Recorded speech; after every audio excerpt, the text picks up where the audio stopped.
Run, river, run, run through the hills. Run, river, run to the sea. Run, river, run to your place beneath the sun. Run, river, run over me. Hi, welcome to Be My Guest. Today we have back with us Keith Carreiro. Welcome back, Keith. Thank you. And Keith he's the author of the Immortality Wars, and we've seen these before. Those of you who caught him, I think, how many times have you been on? 3 maybe? At least, yeah. Oh, yeah. The Penitent Part 1, Penitent Part 2, Penitent Part 3. And I believe you left these downstairs too for anybody who wants to borrow them, right? Yes. And he's got a big thing coming in November. Look at this. Where is this one? Is it this one? No, this is the one, right? It's in form and it's ready, and it's going to be published in November around Thanksgiving. So if you're a sci-fi fan, here it comes. And this is called The Pilgrim Part One. So this is going to be as big as these books here? Slightly bigger. Slightly bigger. In paperback form? Both ebook and paperback.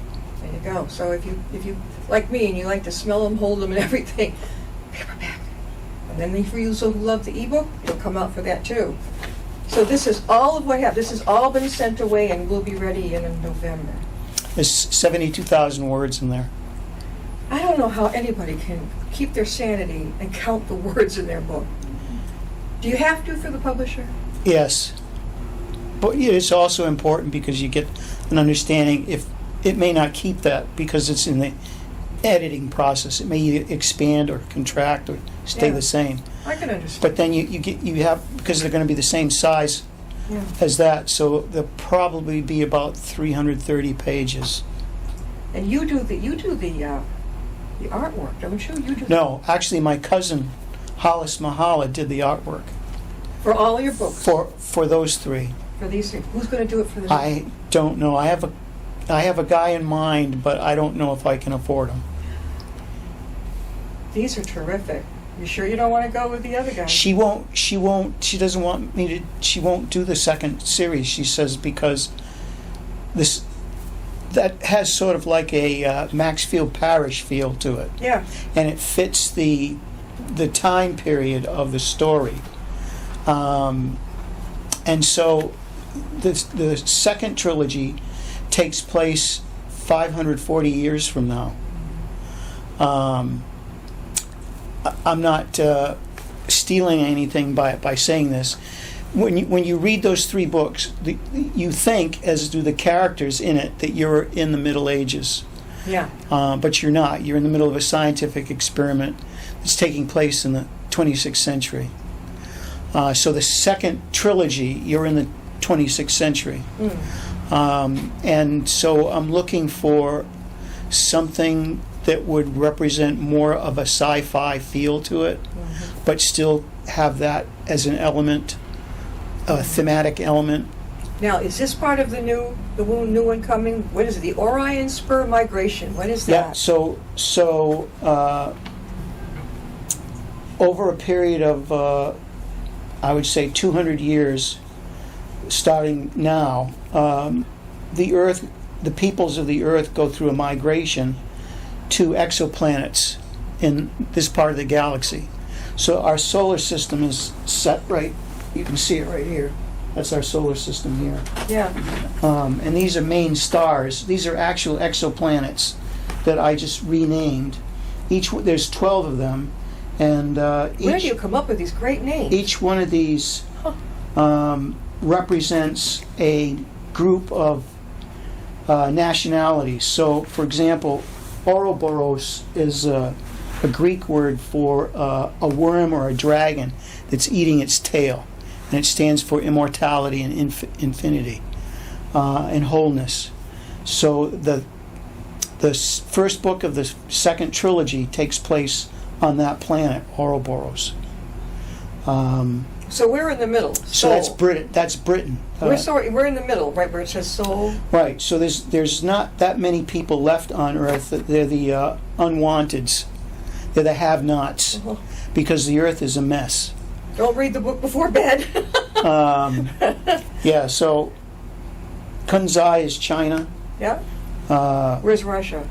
Russia is Matryoshka, which means little matron. Okay. Or Matryoshka is also it's a doll within a doll within a doll, which is the premise of this whole story, because you think you're in one reality when actually you're not. You're in another reality.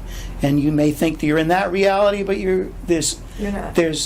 So it's kind of going on, that kind of thinking is going on what some of the astrophysicists are saying, that we live in a simulation. I never thought of it that way. Yeah. Never Or a thought. hologram. So, Bide is Middle Eastern. Woomera is Australia. How about North Korea? North Korea is with Kunzai. Gee, it's creepy. How about Britain? Britain is Ouroboros.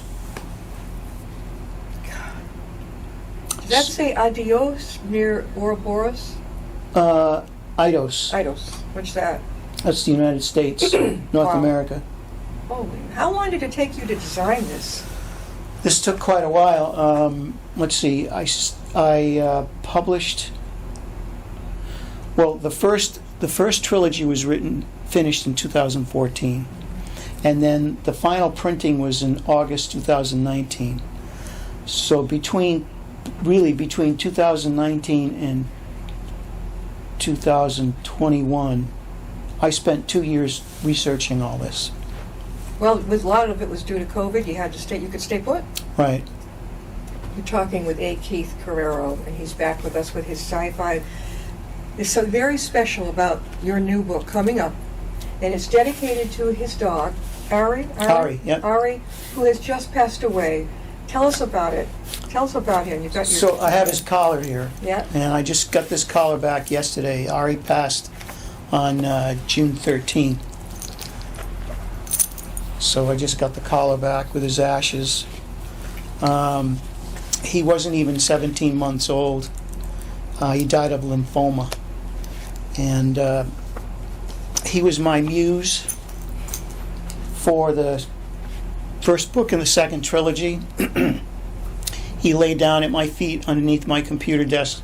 So I started writing the story on July 8th of 2021, and I finished mid-March 2022.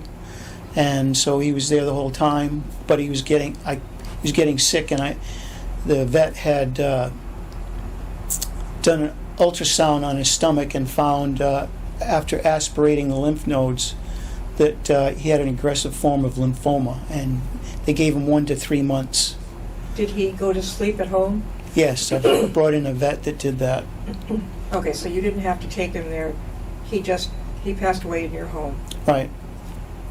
Oh. Did your family knew him, right? Yes. They must felt really badly too. Yes. And he was what was his breed again? Golden A Retriever. golden. I have a picture of He's him. got a picture. Paul, you maybe get zero in on what Ari looked like. It's so sad to have a pet, and even for that short a time. You guys took to each other really well. I bought him when he was 8 weeks old. Let's see if I can get that. Oh, see, can you get me zero in on that? And he's how old in that picture? That was the last day he was That's alive. the last day of his life. June 13th. June 13th. One day. So I dedicated the first book of the second trilogy. Ari in Hebrew means lion, because they look like lions. You put a mane on him, it would just look like a lion. Oh, yeah. And I had a lot of people ask if I would do a character before they knew that he was sick, of a golden retriever. Yeah. And so I kind of poo-pooed it and said no. And then when I found out that he wasn't going to be with me, I decided, okay, well, I'm going to create a character. And the character's name is Ari. He's genetically enhanced. He's in this new book. Yep. What's the title? The Pilgrim, right? The Pilgrim. Not Penitent. The Penitent is the first trilogy. And now the Pilgrim will be the next trilogy. Right. And there's one more trilogy to follow. That's going to be called The Prophet. Keith, how can they get a hold of you and your books? You can go on Amazon and you can look up A. Keith Carreiro. Pay attention to the credits because I think you'll see my name there. And also I have a website called, just go to immortalitywars.com, and that website's quite extensive. But my Amazon page is also excellent, has everything that I've written basically since 2014. Now, this is Stephen King's book, Hearts in Suspense, with essays by college classmates and friends. And Keith was a classmate of Stephen King's. Where'd you go to college? University of Maine in Orono. Where is Orono? It's, I don't know, about 10 miles north of Bangor. It sounds like a sci-fi name. Orono. Yeah. So anyways, Keith's going to tell us about this. He has a section in Stephen King's book, Crisis of Conscience, War and Peace at UMO. Tell us about this. Okay, so the title of that book is Hearts in Suspension, and it's based on King's book Hearts in Atlantis, which I think was published in 1998. It's 2 novellas and a short story, and he in one of the novellas he has an avatar called Peter Riley, who's actually Stephen King. So in the story, he takes the reader through his freshman year at the University of Maine Orono. And what's really strange is I was in the same quad as Steve. So he was, I can't remember which hall he was in. So dormitory, right? Yeah. Yeah. And so I was in Chadbourne, and there was Stoddard, and then I can't remember the one he was in. But he had work study. So I first met him, he was doing dishes. Stephen King was doing the dishes? Yeah, and he was getting people's plates, and when you get done with the tray, he'd be there to take your tray. And wow, that's some college. It wasn't like that where I went. then he got into this game called Hearts. Yeah. And a lot of people, it was a gambling game, and it was very addictive. A lot of people, that's all they did. They didn't pay attention to the studies. So his metaphor of the 60s is it's like Atlantis. So that's what Hearts in Atlantis. And he says we can't go back to the 60s. We don't have the language for it anymore. And he basically feels that our generation failed up to the promise it was whole to keep. Peter Fonda in Easy Rider, he quotes from that we basically failed. So Jim Bishop was Stephen King's first college English professor. And King's first English essay, he received a C+ by Jim. A C+ for Stephen King? And they still razz one another over this to this day. But Jim and Steve became very close.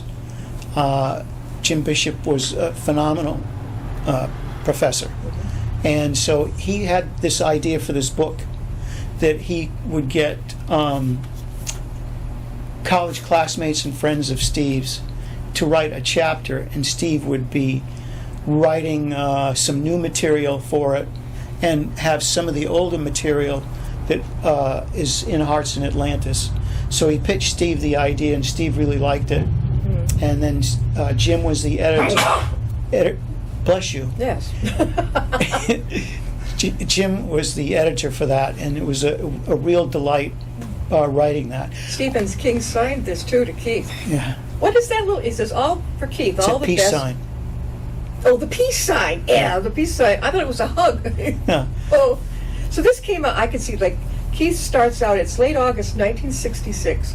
My parents drive me up to Orono. So that's when you entered the college? Did you go for 4 years? Yeah, no. No. What'd you major in? I was in forestry and wildlife education. What made you change to become an author? I hit calculus. And you liked calculus? No, Or I you did not hated like it? calculus. Oh yeah, you're in the same group as I am. I think you didn't do so good at college math, huh? No, terrible. Neither did I. No, so then I switched to English, and then I switched to education. But then I dropped out in, when was that? I think it was April of '69. I was going to go to Canada. What? Oh, okay. Because this is the middle of Vietnam. I didn't want to go to Vietnam. Right.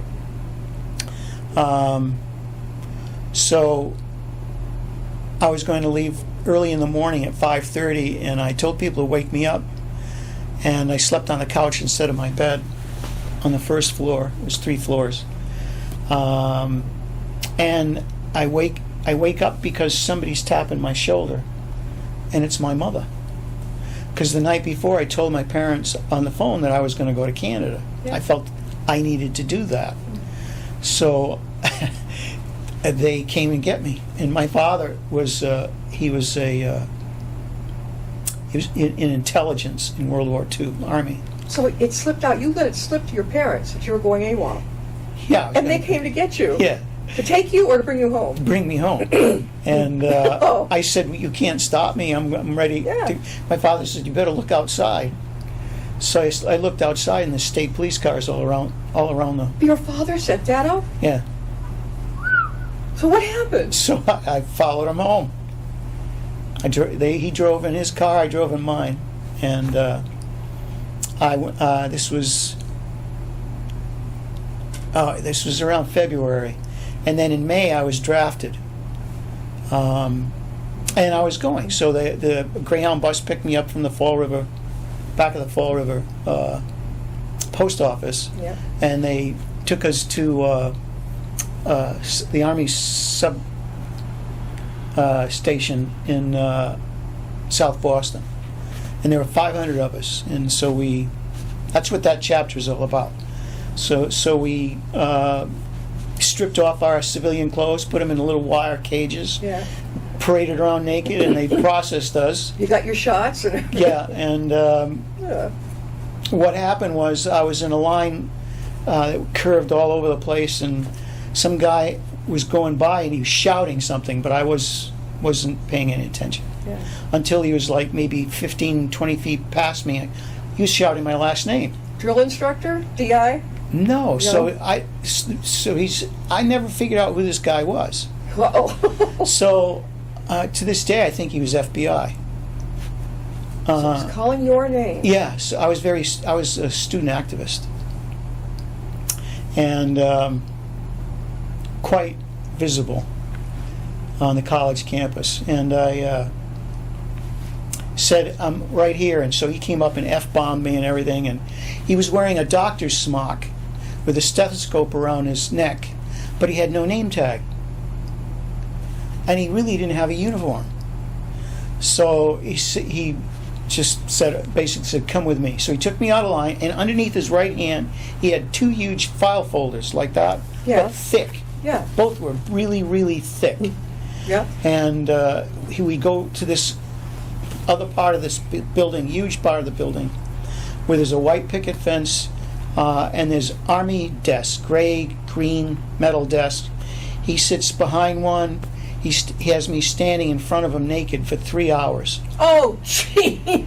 And Oh. he's firing questions at me, but when he starts, he gets the file folders, and he was like OCD, and he opened it very carefully, and he stacked the papers, and then one by one he's going through and he's firing questions at me. So he said something like, okay, on January 19th, 1968, you were with Sultan Bartholomew Vasali and Larry, and I can't remember Larry's last name, but Larry was the president of the Students for Democratic Society, SDS, which was communist. To them. Yeah, and so, no, they were communists. So, Moskowitz. So he said, so Larry says this, Zoltan says this, you said that. Why did you say that? I'm going, how do these people know this? But he wouldn't let me answer, so he kept firing this stuff. Yeah. And not letting me answer. So eventually he started asking me these questions. All right, you're in a rowboat, and in the rowboat is Einstein and your father, and a grenade lands in the boat, and you only have time to save one, who are you going to save? Well, who are you? Well, obviously your father, right? I said, I don't know who I'm going to save. How am I supposed to? It's just ridiculous. How am I supposed to know? Yeah. I said, I was very frustrated at this time. I said, so who would you save? So he says, I don't know. It's a hypothetical question. What was he trying to do?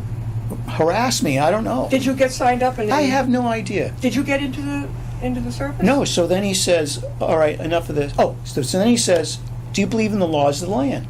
And I said, absolutely. He says, so you are going to go to Vietnam then, because that's the country's going to send you there, especially this unit. I said, au contraire. He goes, what do you mean? I said, well, the state legislature in Massachusetts is the only state legislature that I know that currently is considering this as an unconstitutional war. So I do believe in the law of the land, and I do believe this is an unconstitutional war based on what the legislature is promulgating. So he says, all right, never mind that.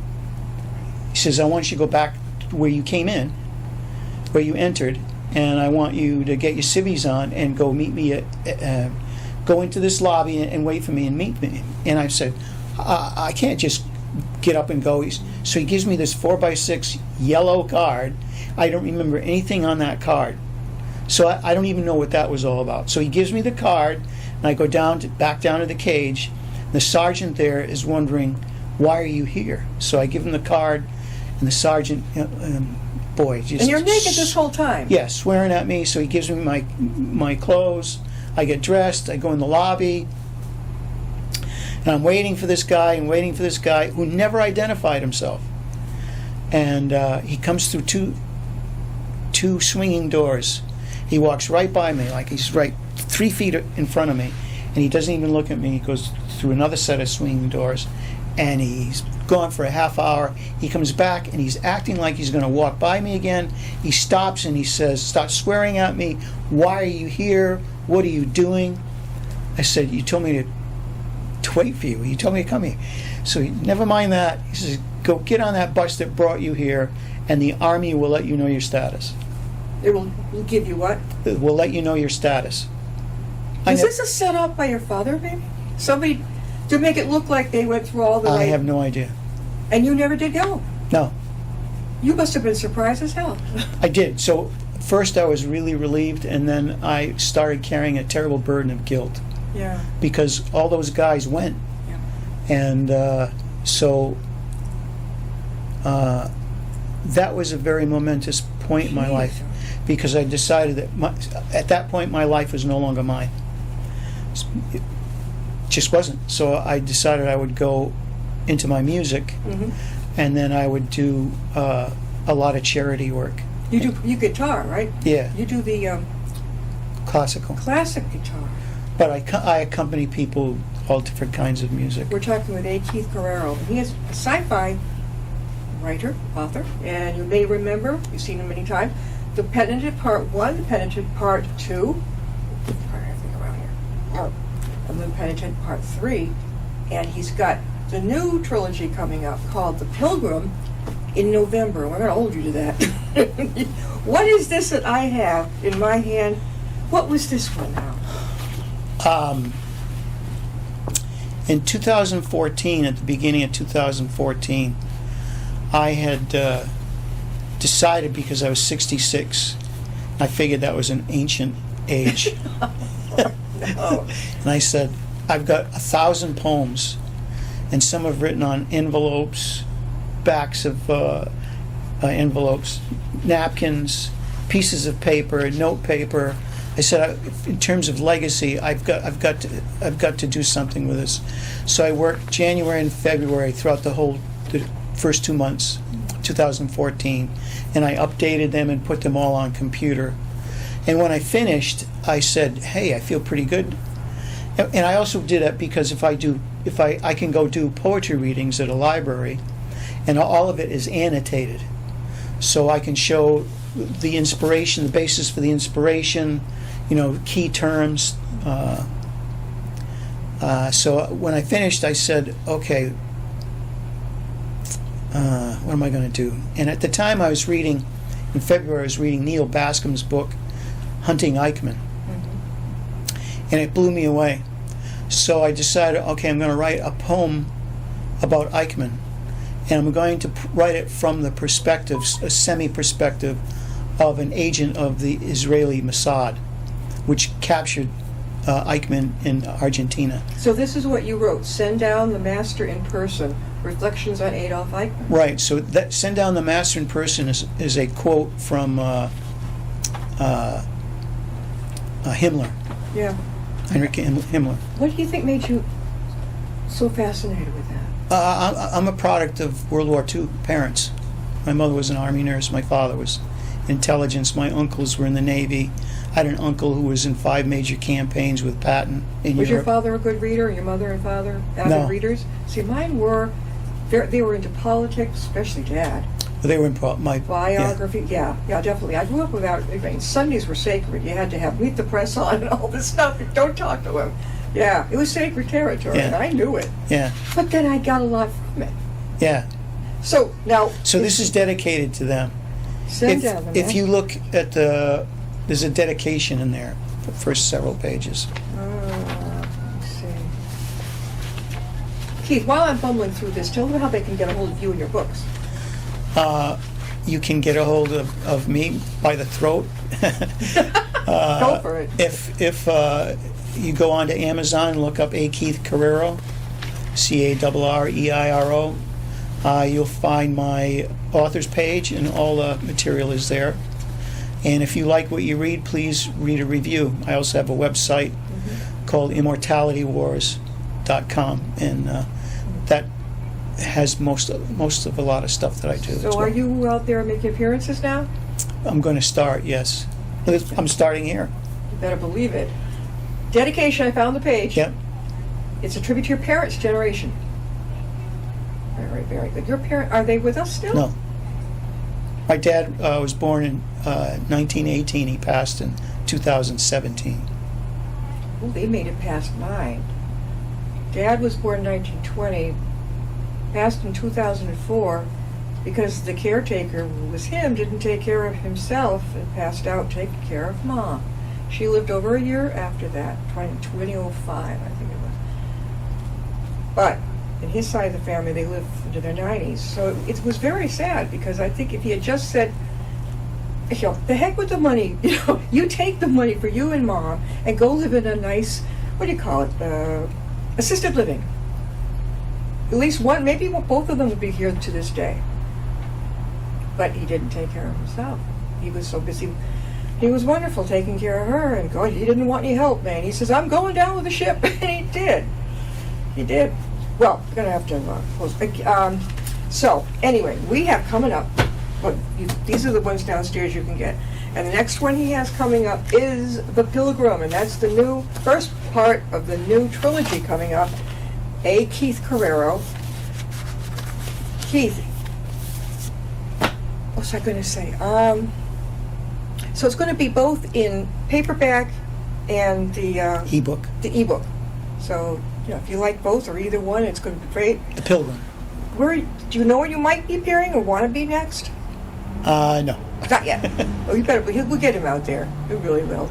Thanks so much for being with us. It's a lot of fun to have Keith with us. I remember one time at the December huge Rhode Island authors, we'd already met. We had him on the show, I think, and he had the most fantastic sign with one of his book covers on it.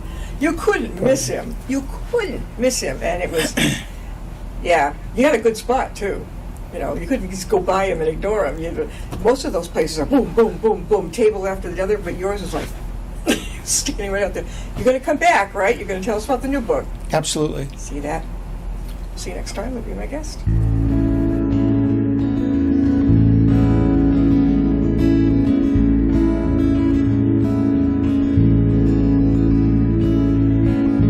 Riding on a shooting star, heading out toward a dream. Tomorrow's even closer than it seems.